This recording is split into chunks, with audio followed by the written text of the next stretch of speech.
தெய்வம் நீ என்று உணர் யூடியூப் சேனல் உங்களை அன்புடன் வரவேற்கிறது.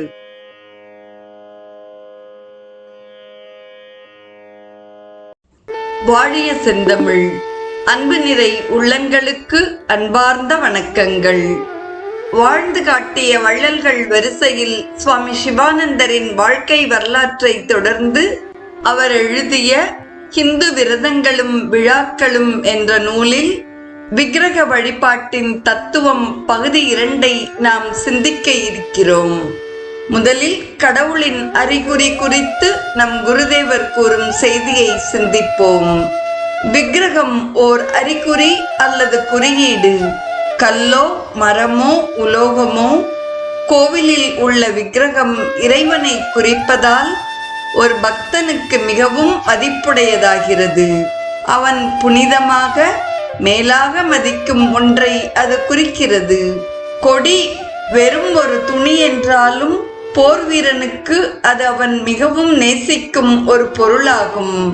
அந்த கொடியை காக்க அவன் தன் உயிரையும் கொடுக்க தயாராக இருக்கிறான். அதுபோல பக்தன் ஒருவனுக்கு விக்கிரகம் மிகவும் நேசத்திற்கு உரியது. அதற்கே உரித்தான பக்தி மொழியில் அது அவனுடன் பேசுகிறது. கொடி போர் வீரனிடம் வீரத்தை உண்டாக்குவது போல் விக்கிரகம் பக்தனிடம் பக்தியை ஊட்டுகிறது. விக்கிரகத்தில் கடவுள் ஆவாகனம் செய்யப்படுகிறார். பக்தனிடம் அது தெய்வீக எண்ணங்களை உருவாக்குகிறது. வெறும் ஒரு வெள்ளை அல்லது நிறத்தாளுக்கு எவ்வித மதிப்பும் கிடையாது. அதை நீங்கள் தூர எறிந்து விடுவீர்கள். ஆனால் அதில் அரசாங்க முத்திரை இருந்து ரூபாய் நோட்டாக இருக்குமானால் அதை நீங்கள் பத்திரமாக பெட்டியில் பூட்டி வைக்கிறீர்கள். அதை போல சாதாரண கல்லுக்கு எவ்வித மதிப்பும் கிடையாது. அதை நீங்கள் தூக்கி எறிந்து விடுவீர்கள். ஆனால் பண்டரிபுரத்திலோ வேறு ஏதாவது புண்ணிய தலத்திலோ உள்ள கோவில்களில் உள்ள விக்கிரகங்களை கண்டால் கூப்பிய கரங்களுடன் நீங்கள் அவற்றை வணங்குகிறீர்கள். ஏனெனில் இறைவனின் முத்திரை அந்த கல்லில் உள்ளது. பக்தன் அந்த கல் விக்கிரகத்தில் தனது இஷ்ட தெய்வத்தையும் அவரது திவ்ய குணங்களையும் ஏற்றி போற்றுகிறான். நீங்கள் ஒரு விக்கிரகத்தை வழிபடுகையில் இந்த விக்கிரகம் ஜெய்ப்பூரிலிருந்து வந்திருக்கிறது. இதை வாங்கியவர் பிரபு சிங். இதன் எடை 50 பவுண்ட். அது வெள்ளை சலவை கல்லினால் செய்யப்பட்டிருக்கிறது. அதன் விலை 500 ரூபாய் என்றெல்லாம் சொல்லுவதில்லை. மாறாக பகவானின் அனைத்து திவ்ய குணங்களையும் அந்த விக்கிரகத்தில் ஏற்றி வைத்து, அந்தர்யாமியே, நீர் சர்வவியாபி, நீர் சர்வஜர், சர்வ வல்லமை வாய்ந்தவர், கருணை கடல், அனைத்தின் உற்பத்தி ஸ்தானமும் நீரே, நீர் எனது வாழ்வின் வாழ்வு, ஆன்மாவின் ஆன்மா, எனக்கு ஒளியும் அறிவும் கொடும், யாண்டும் யான் உம்மில் லயிப்பேனாக என்று சொல்லி பிரார்த்தனை செய்கிறீர்கள். உங்கள் பக்தியும் தியானமும் தீவிரமாகையில் நீங்கள் கல் விக்கிரகத்தை காண்பதில்லை. தூய உணர்வு ஸ்வரூபமான பகவானையே நீங்கள் காண்கிறீர்கள். ஆரம்ப சாதகர்களுக்கு உருவ வழிபாடு மிக மிக அவசியம். அடுத்ததாக பிரபஞ்சத்தின் ஒரு உள் அம்சம் குறித்து கூறுகிறார் நம் குருதேவர். ஆரம்ப பக்தனுக்கு விக்கிரகம் மிகவும் இன்றியமையாததாகும். விக்கிரகத்தை வழிபடுவதால் பகவான் திருப்தி அடைகிறார். விக்கிரகம் பஞ்சபூதங்களால் ஆனது. பஞ்சபூதங்கள் இறைவனது ரூபத்தை குறிக்கின்றன. விக்கிரகம் விக்கிரகமாகவே இருப்பினும் வழிபாடு பகவானை சென்றடைகிறது. நீங்கள் ஒருவருடன் கைகுலுக்கினால் அவர் மிகவும் திருப்தி அடைகிறார். அவரது உடலின் ஒரு சிறு பகுதியைத்தான் நீங்கள் தொட்டிருக்கிறீர்கள் என்றாலும் அவர் அதில் மிகவும் மகிழ்ச்சி அடைகிறார். அவர் முகமலர்ந்து உங்களை வரவேற்கிறார். அதைப்போல தமது விராட் ஸ்வரூபத்தின் ஒரு சிறு அம்சம் வணங்கப்பட்டாலும் இறைவன் மிகவும் திருப்தி அடைகிறார். அகில உலகமும் அவருடைய சரீரம்.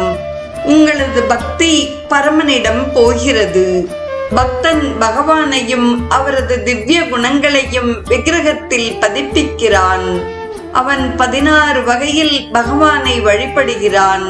முதலில் இஷ்ட தேவதையை வேண்டுகிறான்.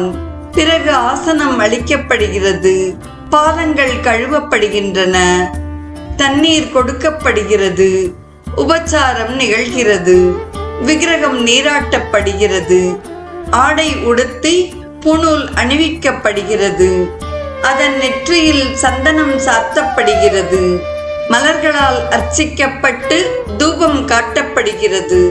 பிறகு ஒரு தீபம் ஏற்றப்பட்டு பிரசாதம் அளிக்கப்படுகிறது, தங்கம் தானம் செய்யப்படுகிறது.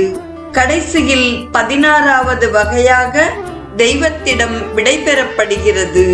இந்த புற வழிபாடுகளில் அக அன்பு வெளிப்படுத்தப்படுகிறது.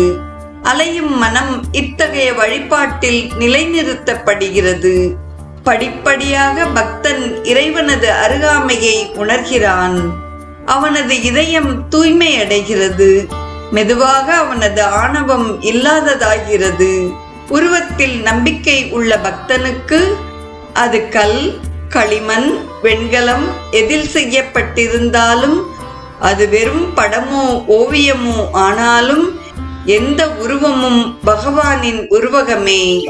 அனைத்து பொருளும் இறைவனின் தோற்றமே. கடவுள் அனைத்திலும் இருக்கிறார். ஒவ்வொன்றும் வழிபடு பொருளே.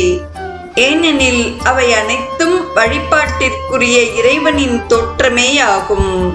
வழிபடுதலாகிய செயலே வழிபாட்டு பொருள் மேலானது, உணர்வுடையது என்பதை குறிக்கிறது. பக்தன் இத்தகைய பார்வையை பெற்று விளங்க வேண்டும். பயிற்சி பெறாத மனம் பழக்கத்தால் மேற்காணும் முறையில் பயிற்றுவிக்கப்படும். இன்றைய நிகழ்வின் நிறைவாக விக்கிரக வழிபாடு பக்தியை வளர்க்கிறது என்று கூறுகிறார் சுவாமி சிவானந்தர். விக்கிரக வழிபாடு மனிதனது மன ஒருமைப்பாட்டை எளிமையாக்கி இலகுவாக்குகிறது. நீங்கள் எந்த உருவத்தில் இறைவனை வணங்குகிறீர்களோ அந்த வடிவில் அவரது லீலைகளை மனக்கண் முன் கொண்டு வாருங்கள். ஆத்ம ஞானம் பெறுவதற்கு இது ஒரு மிக எளிய வழியாகும். இன்று பெருவாரியான பக்தர்களுக்கு ஏற்ற முறையும் இதுவேயாகும். புகழ்பெற்ற வீரர் ஒருவர் படம் உங்கள் இதயத்தில் வீரத்தை வளர்ப்பது போல இறைவனது படம் உங்கள் மனத்தை தெய்வீக நிலைக்கு உயர்த்தும். குழந்தை தன் கையில் உள்ள துணி பொம்மையை சீராட்டி பாராட்டி அன்பு காட்டுவது போல் பக்தனும் விக்கிரகத்தை வணங்கி அதில் மனத்தை ஒருமைப்படுத்தி பக்தி பாவத்தை வளர்க்கிறான் என்பதாக இன்றைய நிகழ்வு நிறைவு பெறுகிறது. இதன் தொடர்ச்சியை நாம் நாளையும் தொடர்ந்து சிந்திப்போம். இன்றைய நிகழ்வை செவிமடுத்த அனைத்து உள்ளங்களுக்கும் நெஞ்சார்ந்த நன்றி. வாழிய செந்தமிழ், வாழ்க நற்றமிழர், வாழிய பாரத மணித்திருநாடு. தெய்வம் நீ என்று உணர் யூடியூப் சேனலை கேட்டு மகிழ்ந்த நீங்கள் உங்கள் நட்பு வட்டத்திற்கும் பகிர்ந்து தொடர்ந்து உங்களது நல்ல ஆதரவினை சப்ஸ்கிரைப் செய்து வழங்குமாறு அன்புடன் வேண்டுவது உங்கள் அன்பின் விசாலம்.